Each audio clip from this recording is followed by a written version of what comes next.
எளிய முறையில் கரம் மசாலா மிக மணமாக எப்படி வீட்டிலே செய்கிறதுங்கிறத இந்த வீடியோவில் பார்க்கலாம்.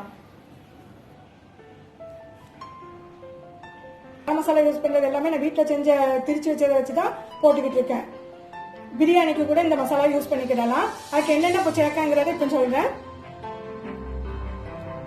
1 ஸ்பூன் மல்லி.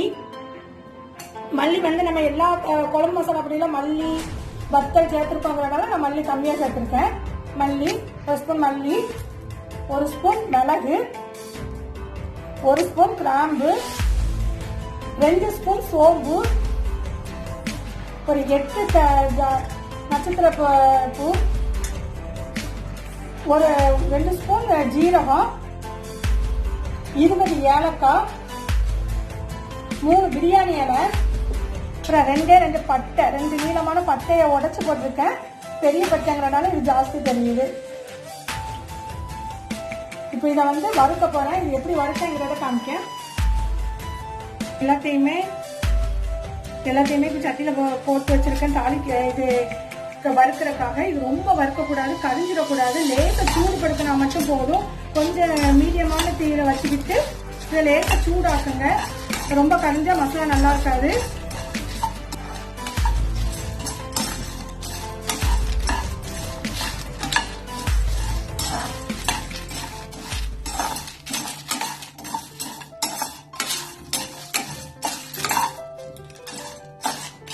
இது நம்ம நான்வெஜ் செய்யறதுக்கு இந்த மசாலாவே யூஸ் பண்ணிக்கலாம். அதே போல பிரியாணிக்குமே இந்த மசாலாவே யூஸ் பண்ணிக்கலாம்.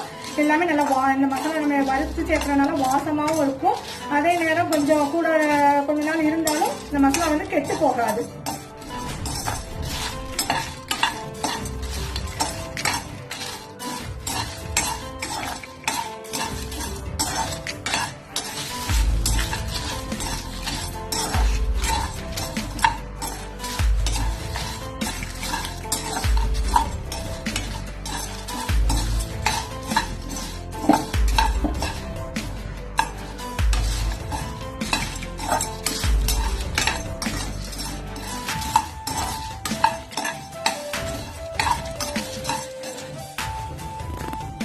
இதை வறுத்து முடிச்சுட்டேன்.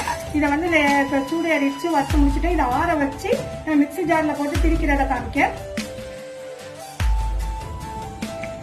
இப்போ நம்ம வறுத்து வச்ச மசாலாவெல்லாம் மிக்சி ஜார்ல போட்டாச்சு.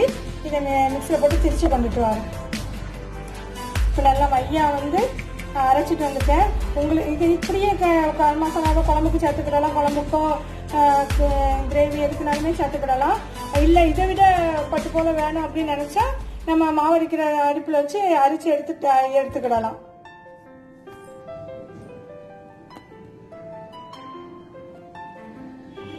கரம் மசாலா பொடி அரைச்ச உடனே நல்லா வாசமா இருக்கு. வீடே நல்லா கமகமான மணக்குது. இதே போல நீங்களும் வறுத்து கறி மசாலா பொடி வரீங்க. இதை வந்து நம்ம கறி குழம்பு அப்புறம் சிக்கன்னாலும் யூஸ் பண்ணிக்கிடலாம். மற்ற நம்ம கரம் மசாலா யூஸ் பண்ணி செய்யற மசாலா எந்த ஐட்டங்களுக்குனாலும் இந்த மசாலா யூஸ் பண்ணிக்கலாம். பிரியாணிக்கு யூஸ் பண்ணிக்கலாம். பிரியாணி நல்லா கமகமன்னு வாசமா வரும்.